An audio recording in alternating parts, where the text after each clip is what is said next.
What's going on, everybody? My name is Aiden and welcome back to another video. Bulls Nation, today, since we are getting closer and closer and closer to preseason, training camp, regular season, everything in between, I want to give some predictions of what I think is going to happen throughout the season. Now, bear these things in mind. It is predictions only. I don't have any I'm not from the future. Well, technically I am. I'm from Australia. I'm a day ahead of you guys technically, but either way, it's just my thoughts and opinions, what I think we're going to see throughout the season. Some of it may be good, some of it you might not like, but whatever the case may be, I'm just going to give some bold predictions, and if they work out in my favor, great. It's always nice to be proven right. If they don't go in my favor, it is what it is. Time to move on, and hopefully it goes better than some of the things that I actually had planned in this video. But before we get any further, if you like the video and you want to see more from me, drop a like, drop a follow, and or subscribe depending on where you're watching this from, and let me know in the comments below your thoughts about the Chicago Bulls and what predictions do you have.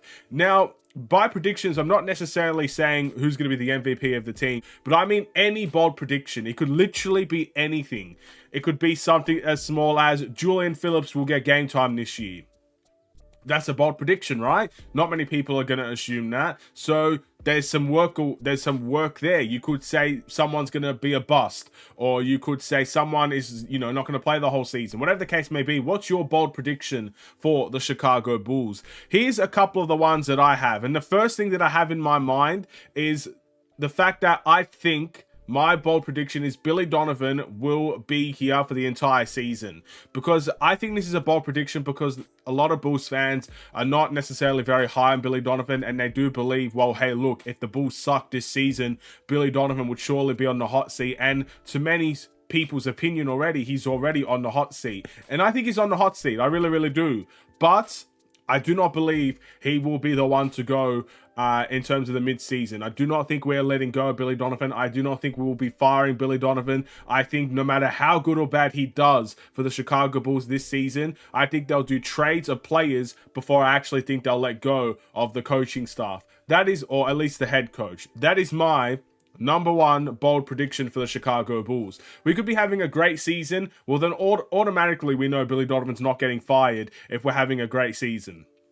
But even if we absolutely suck, even if we are worse than last year, I do not see Billy Donovan getting fired mid-season. I can see it happening towards the end of the season. That's kind of where I think things will go for the Chicago Bulls. That's my first bold prediction.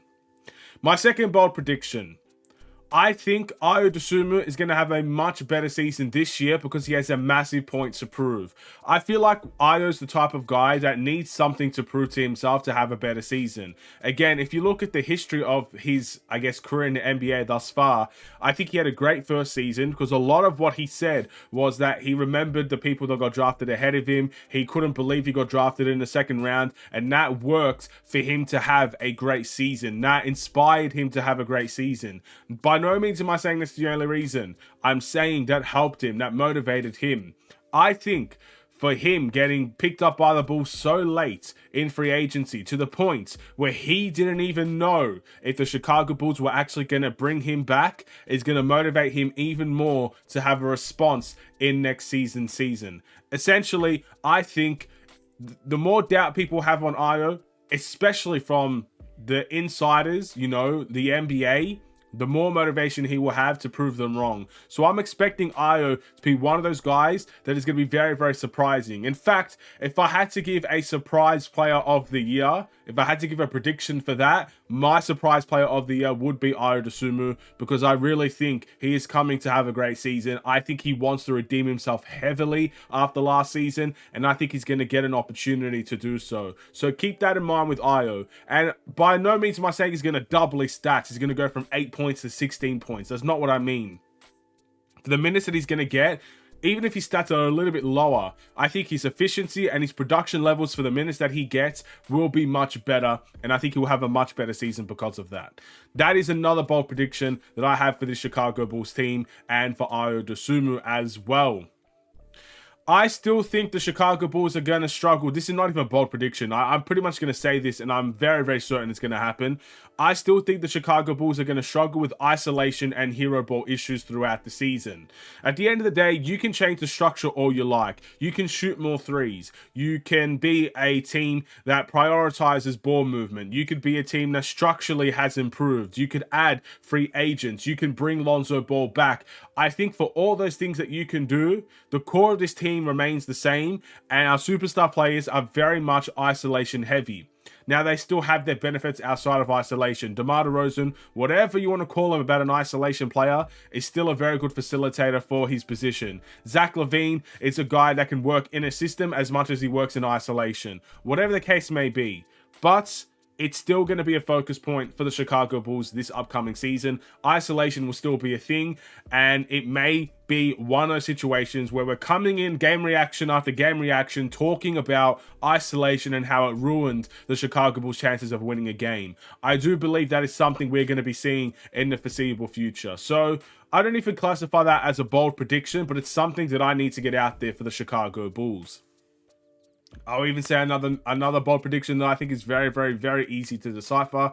I think the Bulls will be a much better three-point shooting team this season. Again, if you're going to prioritize shooting more threes and you're making more threes with a shooting coach intact and you have free agents that are better three-point shooters, it's only natural to see the Chicago Bulls improve from the three-point line. Now, I'm not going to tell you we're going to improve dramatically. I'm not going to tell you we're going to go from 30th in the NBA in terms of attempts to first in attempts. That's, again, I can't tell you that because I wouldn't know, because I haven't seen the Bulls play truly with this whole new system. Again, we're all going to figure these things out once the games begin, but I do believe we're going to be a team that does shoot more threes. And I think every single free agency signing and moves we've done in the offseason, even outside of free agency, is a testament to the fact that we're looking to shoot more threes. Not to mention the front office pretty much basically said we need to shoot more threes and we need to make more threes as well.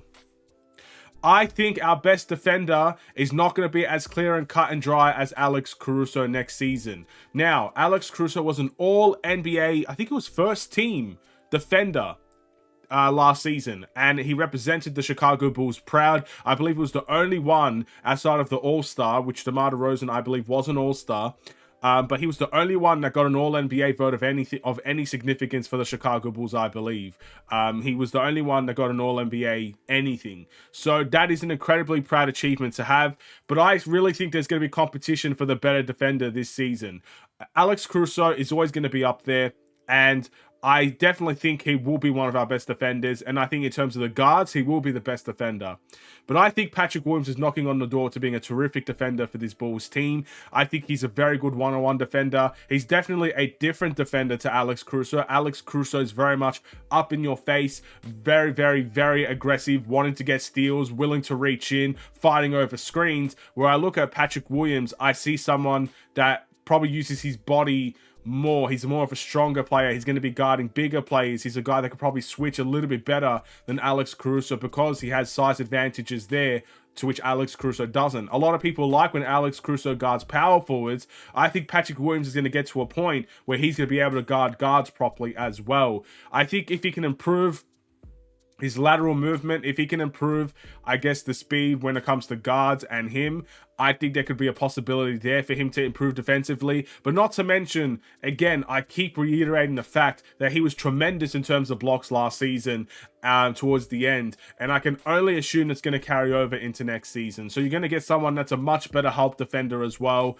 And I think there's going to be competition there between Alex Caruso and Patrick Williams.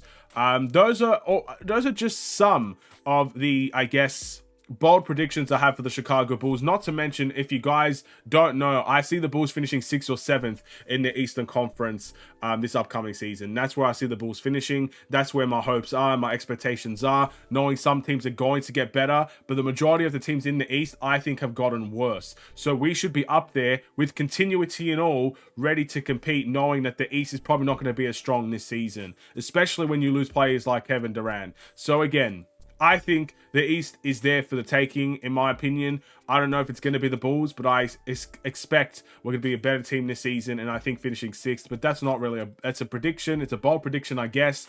But yeah, that's all I really got to say. Those are my predictions. Thank you all for watching. Drop a like, follow, and or subscribe. I'll see you in the next one. Stay safe, stay healthy, stay tuned for more. Take care, and peace.